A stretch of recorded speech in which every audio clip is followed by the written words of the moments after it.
Cancer healer centre a new beginning.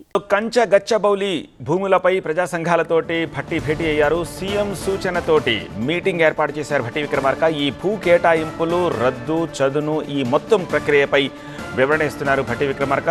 దానికి సంబంధించిన విజువల్సే చూస్తున్నాము. అంతకుముందు ఈ భూముల వ్యవహారంపై ముఖ్యమంత్రి రేవంత్ తోటి మంత్రులు కూడా భేటీ అయ్యారు. మొత్తం 4 అంశాలపై క్లారిటీ ఇచ్చే ప్రయత్నం చేస్తున్నట్టుగా తెలుస్తోంది భట్టి విక్రమార్క. మొదటిది, ఈ 400 ఎకరాల భూమి ముమ్మాటికి ప్రభుత్వానిదే అన్న విషయాన్ని ప్రూవ్ చేయబోతున్నారు. సెకండ్, సెంట్రల్ యూనివర్సిటీ భూములు అందులో లేవు అని చెప్పే ప్రయత్నం చేస్తున్నారు. థర్డ్, ప్రైవేటు వ్యక్తులకు కేటాయించిన భూమిని రద్దు చేసి కోర్టు ద్వారా ప్రభుత్వం వాటిని తిరిగి హక్కుదారుగా దక్కించుకుంది అన్న విషయాన్ని చెప్తున్నారు. అండ్ ఫోర్త్, వేలం అభివృద్ధి పనులతోటి అక్కడి రాళ్లు ఏమాత్రం దెబ్బతినవు, సిస్టమ్ ఏం దెబ్బతినదని చెప్పే ప్రయత్నం చేస్తున్నారు.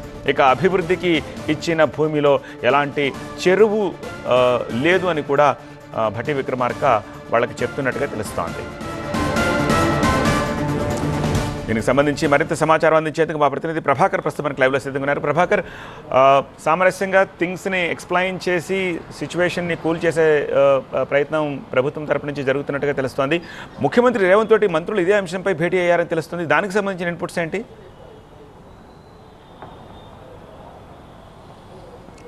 రైట్, డెఫినెట్గా దీన్ని సెటిల్ డౌన్ చేసుకోవడానికి ప్రభుత్వం ప్రయత్నం చేస్తుందని చెప్పాలి. ఎందుకంటే మొదటి నుంచి కూడా సీఎం చెప్తున్నారు, కొంతమంది ట్రాప్లో మీరు పడకండి, దానికి ఏదున్నా నేను బాధ్యత తీసుకొని మీకు ఎక్స్ప్లెయిన్ చేస్తానని ముందు నుంచి కూడా సీఎం రేవంత్ రెడ్డి చెప్తున్నారు. దానిలో భాగంగానే ఈరోజు మంత్రులతో సమావేశాన్ని ICCCలో నిర్వహించారు. ఆ సమావేశంలో మంత్రులకు కూడా ప్రతి అంశాన్ని వివరించారు సీఎం. అసలు HCU భూముల వ్యవహారం ఏంది, ఎక్కడి నుంచి వచ్చింది, ఇందిరాగాంధీ 2500 ఎకరాలు HCUకు కేటాయించినప్పటి నుంచి మొదలు పెడితే దాని తర్వాత ఒక ప్రైవేట్ వ్యక్తికి అప్పచెప్పడం, దాన్ని ఒక ప్రైవేట్ సంస్థకు అప్పచెప్పడం, ఆ సంస్థ నుంచి ప్రభుత్వం రిటర్న్ తీసుకోవడం, మళ్ళీ ఆ సంస్థ వెళ్ళి హైకోర్టులో, సుప్రీంకోర్టులో కేసులు ఫైల్ చేయడం, దాన్ని సాధించుకునేందుకు రోషయ్య, కిరణ్ కుమార్ రెడ్డి లాంటి వారు సుప్రీంకోర్టులో రిట్ పిటిషన్స్ దాఖలు చేయడం, ఇలా ప్రతి అంశాన్ని కూడా క్షుణ్ణంగా వివరించారు మంత్రులకు.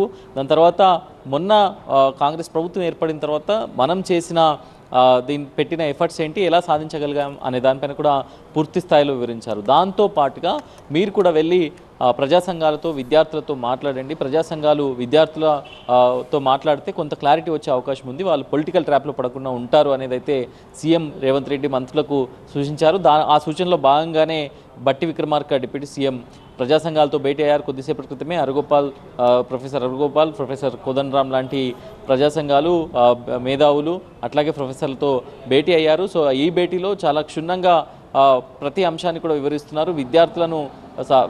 విద్యార్థులను తప్పుదోవ పట్టిస్తున్న అంశాలను కూడా సీఎం వివరిస్తున్నారు. 6 గంటలకు డిప్యూటీ సీఎం ప్రెస్ మీట్ ఉంది. దాంట్లో పొంగిలేటి శ్రీనివాస్ రెడ్డి, శ్రీధర్బాబు కూడా ఉంటారు. పూర్తి అంశాలను, వీరిద్దరు కూడా HCU అల్మినీకి సంబంధించిన వారే కాబట్టి సో పూర్తి అంశాలను కూడా వివరించే అవకాశం ఉంటుంది. ప్రజా సంఘాలతో భేటీ నేపథ్యంలోనే 5 గంటలకు జరగాల్సిన ప్రెస్ మీట్ 6 గంటలకు పోస్ట్పోన్ అయింది. సో 6 గంటలకు మీడియా ముందుకు రానున్నారు మంత్రులు. Cancer healer centre a new beginning.